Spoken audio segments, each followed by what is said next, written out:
Hey guys, welcome back to another episode of Nick Reviews. Today we are doing Venom, directed by Ruben Fleischer, who previously did Zombieland.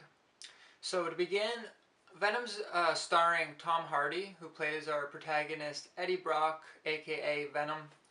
And it basically begins with him trying to get into it, like he's a reporter and he's getting a story on Life Labs.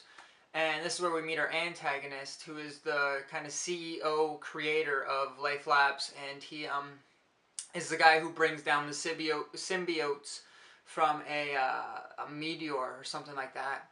And from there, basically, he's trying to get people to merge with these symbiotes so that human life can live on forever with these aliens.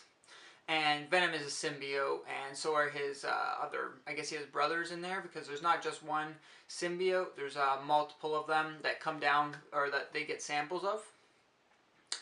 So I was very excited for this movie because I'm a huge Venom fan, and you know, he's just probably one of the best villains that are in the Marvel Universe. He's Spider-Man's arch nemesis. He's a big, mean, mighty machine kind of guy. He's just a monster, you know?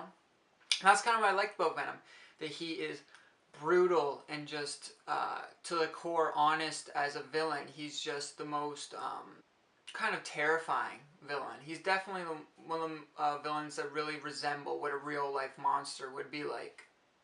And that's what I really like about Venom, that he's just gruesome and violent, and he's the true definition of what a villain should be. But in this movie, I was very excited for it because I knew Tom Hardy would be good, and I knew Venom is it's his first, his own movie, and I felt like he kind of deserved this. But then I saw that it was PG-13, and I knew right away, I was like, alright, they're not going to do justice to the character, especially if it's PG-13 and it's appealing to a younger audience. Now, I understand that Spider-Man has done the same, and that they're trying to go that same route, but Venom is totally different. Venom is actually he's the opposite of what Spider-Man is.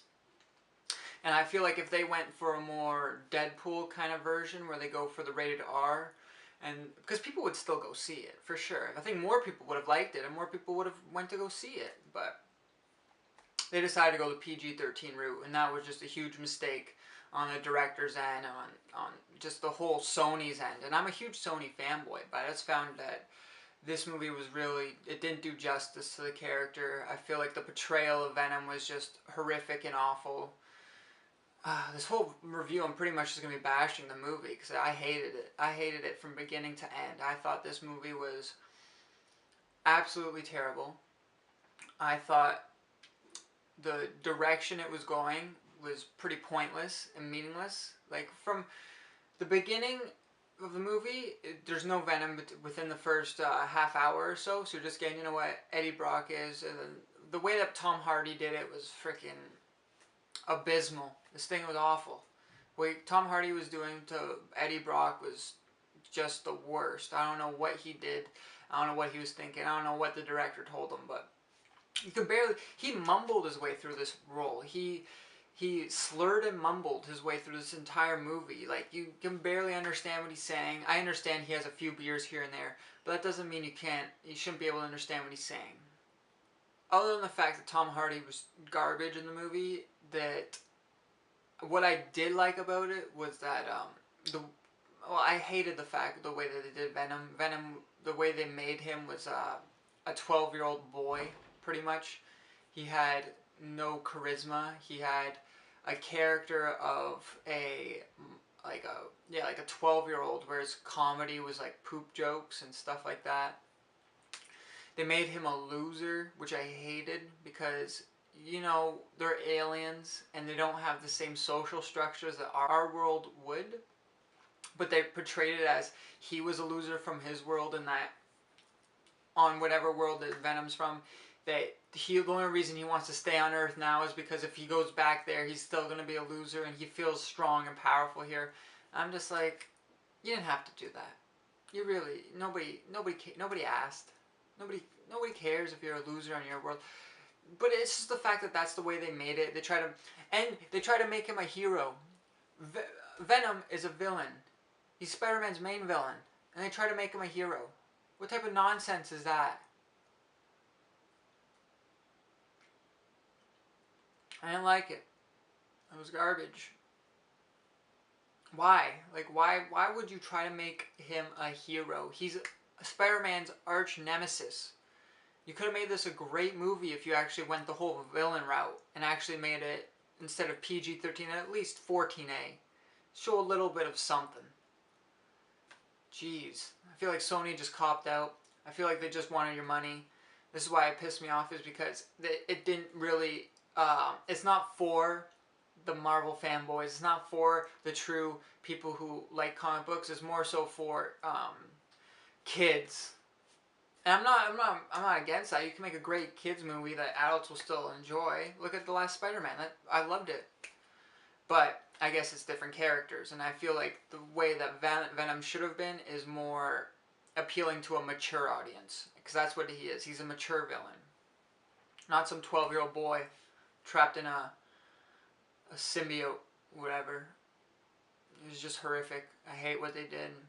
And like throughout the whole movie, I thought it was okay, but the part that really tipped me over the edge, and just to say, you know what, this movie stinks, and it gets 0 in my books, was the fact that, number one, the ending credits, they had an Eminem song, which was dedicated directly for this movie. Now, Eminem, he was good. He was a great artist. I can admit that. He was one of my favorite rappers. But in today's rap world, he's garbage. And I don't hate to say that, because it's true. He's not good. Venom. It's like, go beef with Machine Gun Kelly. Who? Machine Gun Kelly. Who? Machine Gun Kelly. Who? Exactly. Go beef with nobodies. Anyway. And then, here's a little spoiler. I mean, this whole thing's kind of been a spoiler. So I'm going to give you 3 seconds to turn it off now if you want it, because this is kind of a spoiler. The ending credits, after that, whatever that surprise scene is after the credits, you know that all Marvel movies have that. They showed Carnage. One of my favorite characters, Carnage. You know who's playing him? What's his name? Woody Harrelson. Woody Harrelson. That old dude who smokes pot with Matthew McConaughey. Just feel like everything they're doing to Venom and Carnage and that whole universe, they just totally fudged it up. They did not do justice. I do not recommend this to anybody. My honest review and my what I'm gonna rate it is a 0 stars. This thing gets 0 out of 5 stars. It's nothing. It's done. I don't want to see another movie like this. I really hope nobody sees this movie. That way the second one can't get made. I'm just very fed up, and I'm very upset with what they did. I still love Sony. Still gonna play my PS4, but I'm never gonna watch another Venom movie. Like, on the scale of Spider-Man movies, this was within the range of the Amazing Spider-Man series, which Sony did as well, and that was just, I couldn't even finish the first one, let alone watch the second one with what's his name? Jamie Foxx. Jamie Foxx. I'm fed up. Done. I don't recommend this to anybody. I hope you don't see it. And, comment down below what you want me to review next. Thanks. Have a good one.